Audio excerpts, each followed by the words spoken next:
Hello. Welcome to Jules Says. I'm Jules, Julie. We have such an interesting neighborhood. I know Toronto's a big city, but really it's more like a collection of small towns with an urban core. I feel like London is kind of that way too. Catherine used to live in a neighborhood called Crouch End, and it felt like its own little town within the city of London. My area feels like that to me. We have a lot of green space for a city this size, too. Huge, beautiful parks, playgrounds, so many trees. The city is planning to plant a tree on our front lawn this fall. You can't legally chop down a tree without a permit either. All the trees are beautiful. We have quite a few interesting characters, too. There's one man in particular in this neighborhood. I would say he's elderly, but maybe he's only about 50 and just lived a hard life. I've seen casting requests, particularly on student productions. I sometimes do student productions. And the casting will say, elderly woman, age 45 to 55. And I just think that's hilarious. I guess when you're 20, that is elderly to you.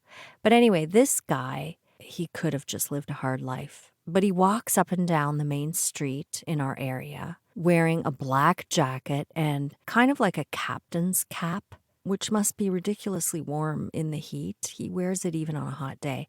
He has white hair and sometimes a beard. I don't think he grooms regularly. And this guy doesn't just ask for money. He specifies an amount and a reason. One day outside the subway station, he said, "Can you give me $50 to top up my Presto card?" And I'm like, seriously, dude? Presto is the Toronto Transit card. I just have a feeling that he doesn't have a Presto card and doesn't really have very many places to go. I gave him $5 and went into the bank. And as soon as I came out, he asked me again, "Can you give me $50 to top up my Presto card?" "No," I said, "I just gave you $5, but I need 50. "I gave you 5. Ask someone else, and eventually you'll have 50. One other day, he was hanging around the bank, and he asked for $80 so they wouldn't cut off his cable. I said, "You have cable? Must be nice. I don't have cable." Was it cruel of me to say that? I mean, I keep $5 bills in my pocket so I can give them to people as I pass by, and I handed him one. And he said to me, "But I need 80 or they're going to cut off my cable." And I'm like, "Sorry, I need my money too. I don't have $80 to give you." The other day, Abe and I were walking to the fruit store. He had to go to the barber shop to get a haircut. And the dude was sitting on a bench in front of one of the old mixed-use commercial residential buildings. We have a lot of those buildings in our neighborhood with a store or a little restaurant or a business on the ground floor, and then apartments on the upper floors. They're old, but I like them. I think they give character to the neighborhood. Anyway, it was garbage day, and the bins were across from him on the curb. Beside the bins was an old television set, maybe one of those 27-inch big old television sets. "Want to buy a TV?" he asked as we passed. "No, thank you," Abe respectfully responded. The TV had clearly been put out with the garbage for pickup, and there he was trying to sell it. We kind of laughed about it, and I said to Abe, "I wonder how much he wants for that TV. We should have asked." So we agreed that we would ask him on our way back. I left Abe at the barber shop and carried on to the fruit store, and on my way back, he wasn't there. However, when Abe returned home, he was able to report that he asked the guy how much he wanted for the TV. Poor guy. His face lit up, hopefully. "50 to 100? he asked hopefully. And Abe declined. "No, thank you." But when he told me the story, when he said 50 to 100, I thought he had said 1,500. What? He actually thought he could sell a TV put out in the garbage for $1,500? No, 50 to 100. We kind of felt a bit badly about getting his hopes up, though, so even though the TV had just been put out for collection, it wasn't even his. Maybe we should have just given him the $50. Anyway, on other news, and I don't talk about the news too much, but Canadians have been inundated with news of Bell Media's sudden firing of Lisa Laflamme after 35 years of service and with almost 2 years remaining on her contract. She was the chief anchor and senior editor of CTV's national news with consistently exceptional ratings. She's the winner of multiple awards. Gorgeous, because obviously you can't put a woman on screen if she's not gorgeous. So the buzz is that she was unceremoniously fired because she's a 58-year-old woman who let her gray hair grow out. She's not hot enough for the Canadian public anymore. We don't know for sure, but this does certainly seem plausible. Shortly after Michael Melling, I'm fighting the urge to comment on his appearance because it's not good. But he's not an on-air personality, not that men on air need to look good or young to be a news anchor, or have hair, or dye their hair, or even comb it or style it. You know I'm right, but I'm not going to say it. Not long after Melling became head of CTV News, apparently he questioned who approved the decision to let Lisa's hair go gray. Yeah. So the buzz is that she was let go because she's an older woman. But we don't know for sure why she was let go, because Bell Media has so far refused to share any actual reason other than the cryptic, broad-ranging, "it was a business decision," which, of course, means nothing. They claim that the media and the public have been sharing false narratives, but they're withholding whatever the truth is. "It's a business decision" is kind of like saying, "Oh, we can't hire you for this lineup because we already have one woman and it's already female heavy." You could just say that was a business decision. Who knows what that means? They won't say what it means. But Lisa posted her own statement on her terms, and I will share the link on my Facebook page. It's in globalnews.ca in case you want to look at that or haven't seen it. But, she's a beloved public personality. I think you need to just say what your reason was and deal with the consequences if it was a ridiculous reason. Because right now, we're assuming the worst. Did she sexually assault or harass anyone? No whiff of that kind of scandal.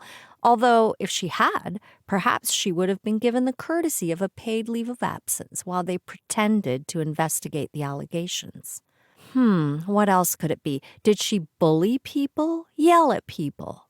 I don't know. I've seen a lot of fist pounding and yelling and swearing in my work life, and I've yet to see any of those guys let go for any of it. Oh, I know. She advocated for the well-being of people. How dare she? Who does she think she is? One staff member allegedly recalled an argument she had with Melling when a crew was sent to Ukraine to report on the war. Apparently, allegedly, she insisted that hotel rooms be booked in advance in Krakow, Poland, to ensure they had a safe place to stay if necessary. She did eventually win that argument, which, come on, lives were at stake. I get that executives are accountable for the budget. I get it. It was no doubt part of the key performance indicators on which at least part of his discretionary compensation is based. Every expenditure is a business decision. You're in business to make a profit. Okay. And when it comes to things like safety, the decision is often based on a risk-benefit analysis. Not unlike my partner risk analysis spreadsheet. Save money, risk lives. But how likely are they to really die? The higher the risk, the lower the likelihood needs to be to spend the money. This one should have been a no-brainer, in my opinion. I can't believe there was even an argument about it. Allegedly. Of course, there were other disagreements, which is common in any business. However, if the disagreements are respectful, that should never result in termination. Maybe they just decided her salary was too high. I don't know. Was she paid as much as the men in a similar position? More? We don't know. Did she get caught violently assaulting people? I'm sure you've heard of the viral video of those 3 Arkansas police officers kicking the shit out of someone under arrest. Were they fired? Hell no. 2 were put on suspension and 1 on administrative leave, which tells me they're either still getting paid or at least they're likely to have an opportunity to return to their jobs. Just another recent example of many. I don't know. It just seems as though so many men manage to succeed for so long in spite of being unattractive, difficult, argumentative, and or sex pesty. And I get that careers in the media are not like careers in other industries. I not only don't have to be beautiful, a woman risks not being taken seriously if she is beautiful or young. So you get the gender age issue at both ends of the spectrum. But my first instinct is to feel the age argument because I genuinely feel more and more invisible and irrelevant the older I get. Which seems weird because when I was young, I wasn't taken seriously. And now that I'm taken seriously, a part of me feels invisible. I know that sounds irrational, but I feel it, even though I'm not an on-camera personality. And it doesn't help to see stories like this in the news. However your demographic is represented impacts sometimes a bit how you feel about yourself. I think this is why so many white men are all up in arms about the stories about men's violence. They feel, well, that's my demographic, and I don't like to see them portrayed that way, even if we acknowledge that it's only a few of them doing the heavy lifting on the violence for everyone else. We know there are lots of great men, and we love you for it. Dove Canada launched a social media campaign this week with #KeepTheGray. And they turned their logo and profile pictures to grayscale, saying that women with gray hair are being edged out of the workplace, but that together we can support women aging beautifully on their own terms. Plus, they donated $100,000 to Catalyst, which is a Canadian nonprofit that works to build inclusive workplaces for all women. So apparently, I'm not the only one to feel this gender age issue. The other thing that annoys me is the constant targeted advertising I get for weight loss, saggy skin treatments, neck treatments, hair treatments, clothing tailored for mature women. What the fuck does that even mean? Meanwhile, the models wearing the clothes in these ads are tall, slender, very, very young, and very beautiful. It's bullshit. Yes, I know people have bigger problems, but Lisa's predecessor, Lloyd Robertson, was afforded the privilege of retiring at the tender age of 77. A graceful, dignified exit, which allowed room to celebrate Lisa's success. And one of the unfortunate side effects of Bell Media's mishandling of her exit is that it obscured the news and overshadowed and undermined the celebration of her replacement, which is an historic moment in its own right. Her replacement, Omar Sachedina, is a first-generation Canadian Muslim born to parents of Indian descent from Uganda, obviously an underrepresented demographic in Canadian media. Congratulations, Omar. It's a shame your success has been negatively overshadowed by this. When I was looking for a job in Toronto in 2007-8, I was acutely aware of my ticking time bomb. I needed to get a job before I was 50. Even at 48, I worried because I was cutting it so close. Obviously, in IT, we don't have to be beautiful, but youth is definitely valued in technology, as is the male gender. When I started in IT, I was one of very, very few women. I would go to a conference, and it would be 99% men. Though the vendor sales and marketing personnel were very often attractive young women, they definitely stood out. I remember once I went with a colleague, and in the morning, I was at the top of the escalator, and there was a sea of men at the bottom of the escalator and I saw Bill and I waved to Bill and I called out to him, Bill, hi, how are you? Thanks again for last night. We had gone out for dinner or something like that. And it was like the buzz stopped and everybody just turned and looked at me and looked at Bill. Bill turned 50 shades of red. It was a moment. But I often wondered when I was looking for my job whether my gender and my age were the reasons I wasn't getting any interviews. I joked that I should change Julie to a male name, but I knew I'd be found out the minute I spoke or showed my face. One recruiter recommended that I delete the first 15 years of my work experience from my resume, which I did.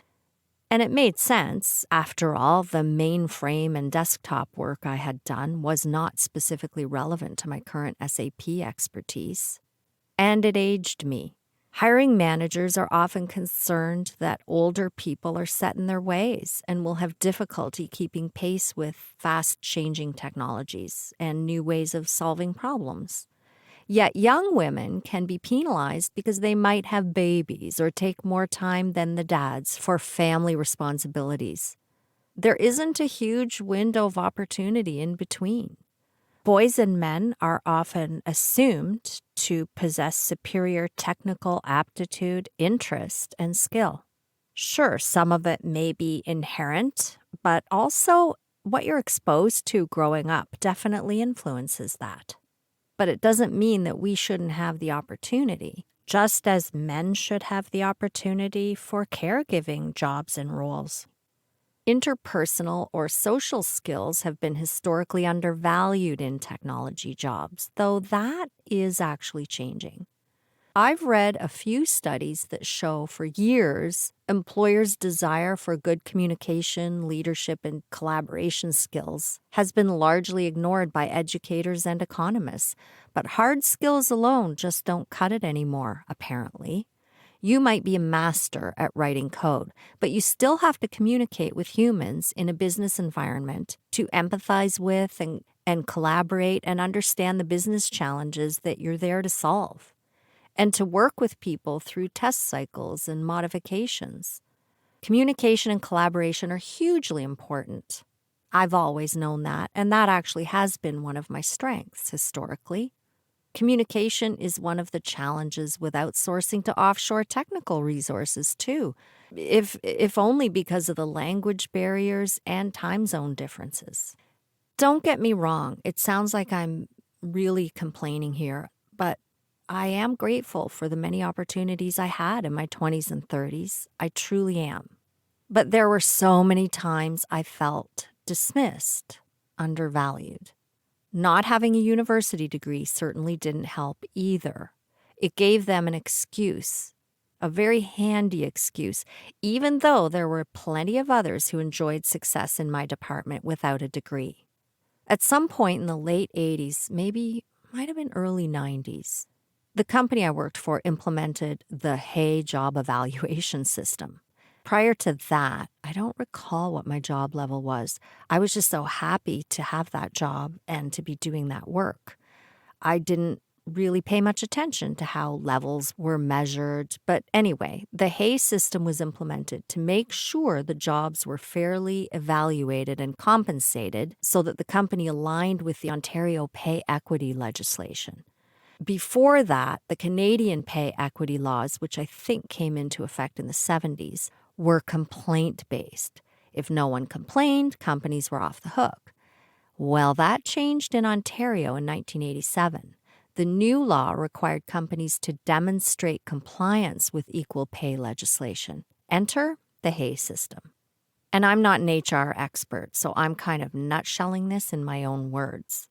But essentially, in order to comply, there were 4 factors required to evaluate pay grades: skill, effort, responsibility, and working conditions. The Hay system apparently works by integrating those 4 factors to come up with pay scales. So equal pay for work of equal value, not just for the same jobs. At the time, I was doing desktop support, installing and maintaining dumb terminals, printers, PCs, monitors, etc., all the peripherals. Plus, I was responsible for communication software support, which I've talked about before. Were you really responsible for it, though, Julie? Yes, I was most certainly responsible for it. I was the only one, other than my previous boss, who even knew how to do the work, knew how to analyze the dumps. I would get phone calls after hours to resolve issues. I had to document and sell the business case to upgrade the failing, aging hardware of the communications processor. And when I was with Carrie at Toronto Sick Children's Hospital, where she was being diagnosed with celiac disease, people from work frequently called the hospital to track me down to solve problems. We didn't have cell phones then. I was definitely fully, unequivocally responsible for it. So you can imagine how I felt when I was told my job level on the Hay system was junior analyst. Fine, what is a junior analyst? I'll never forget reading this one sentence in the job summary. Performs tasks as assigned by senior systems analyst. Really, zero accountability, very little skill. After all, being assigned tasks is not self-directed at all. A senior person needs to be there to tell me what to do every day, right? Effort and working conditions? Well, if I'm just assigned tasks by a senior analyst, then they wouldn't be calling the hospital to track me down to solve issues now, would they? I wouldn't get calls in the middle of the night, weekends. I wouldn't have to get my children out of bed and pack them up to go into the computer room to deal with emergencies. I wouldn't be the one who had to create the business case for the DCP upgrade. A senior analyst would do that, you would think. My husband used to get so annoyed he'd demand why they couldn't call some other girl. Surely if I could do this work, there must be a bevy of other girls who could do it too. Why did they have to call me? But the real kicker was this. Every job, based on its level, the mix of those four factors, has a minimum, midpoint, and maximum salary range. Someone being hired into a job who has limited to no experience might expect to be paid the minimum salary for that job, right? Makes sense. However, my pay was below the bottom of the pay range. Below the bottom. So being the difficult bitch that I've always been, I had a little chat with my boss.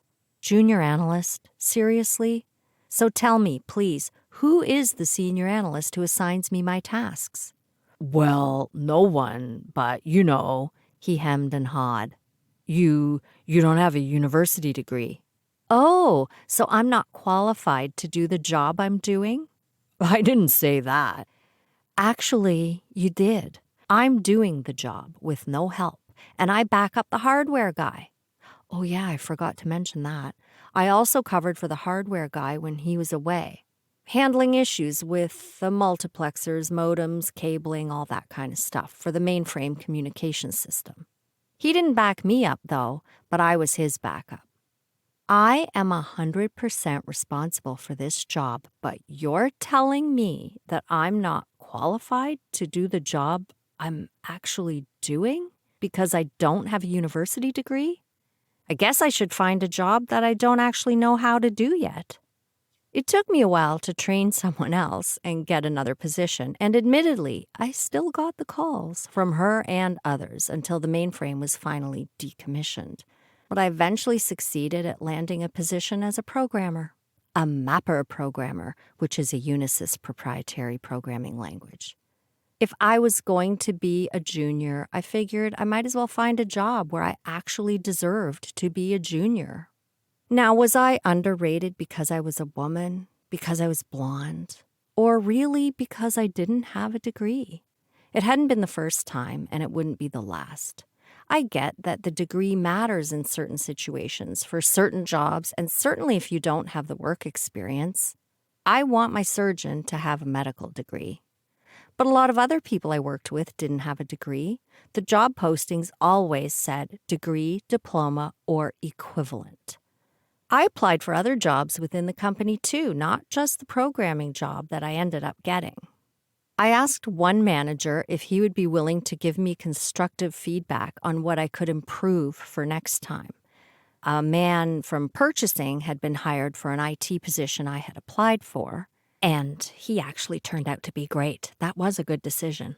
But you want to know what his response was? Well, you don't have gobs of education. Yeah, he said gobs. The go-to excuse. I had been taking additional training, night courses at the college. I had started on a degree part-time through a University of Waterloo correspondence program, but I just couldn't keep it up with the job and the children and my household responsibilities. Yes, I know people do it, but maybe they don't have to hide doing their homework. Maybe they have support with some of the childcare and the household stuff. I don't know. Maybe they're just better than I am, or smarter, or maybe I'm just lazy. Once, I applied for an entry-level position in the public relations department. I had an aptitude for the IT work and I did it well, but I still wasn't sure that's what I wanted to do forever, and I kept feeling as though I was hitting a brick wall. One of the men who interviewed me asked me some question about balancing multiple priorities or something like that, and I don't remember the exact question. And I responded with something about balancing work, being on call, children, domestic work. And do you know what this man said to me? He looked me up and down, sneered with contempt, and said, "Everybody does that." Really? Do they? Because if he did all that, he would have been a pretty special exception back then. What a man. What a man. But onward to the next interview with the head of public relations, Jim. Jim was rotund. Jim's shirt buttons strained to contain his girth. Not a criticism, just a fact. Jim's rumpled suit had visible dandruff flakes adorning the shoulders. Were those food stains on Jim's tie? Focus, Julie, focus. Jim sat back, hands folded across his stomach as he began the interview with his dress code lecture. Now, I wear a suit every day. I happen to be wearing a lovely navy pinstripe pencil skirt and jacket. I still have it. Even when I had to haul equipment around, I wore skirts, dresses, heels. Even when I had to climb ladders, run cables, crawl under desks, my face was always made up. I kept lipstick in my toolkit. I even did my hair back then, which I've long since given up on my hair. These days, I just put it in a clip. I will expect the successful candidate to dress professionally. I kept a straight face and tried very hard not to notice the hairs sticking out of the gaps between the buttons on his shirt. I don't actually recall anything else about that interview. Needless to say, I did not get the job. Years later, at a work event for one of my clients, one of the men from another department said, "You're in IT?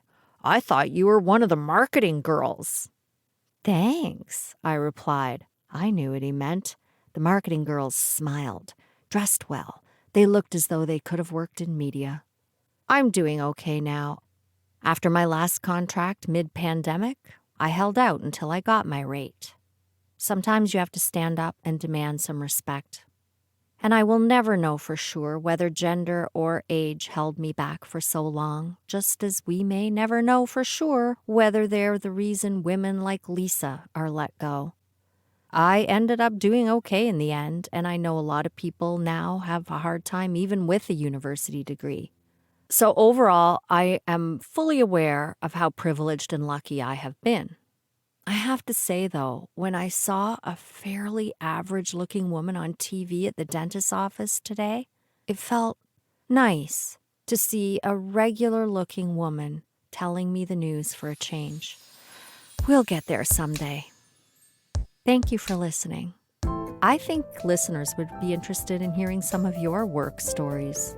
If you have anything you'd like to share or ask me, email me at julessays@gmail.com. Have a lovely week.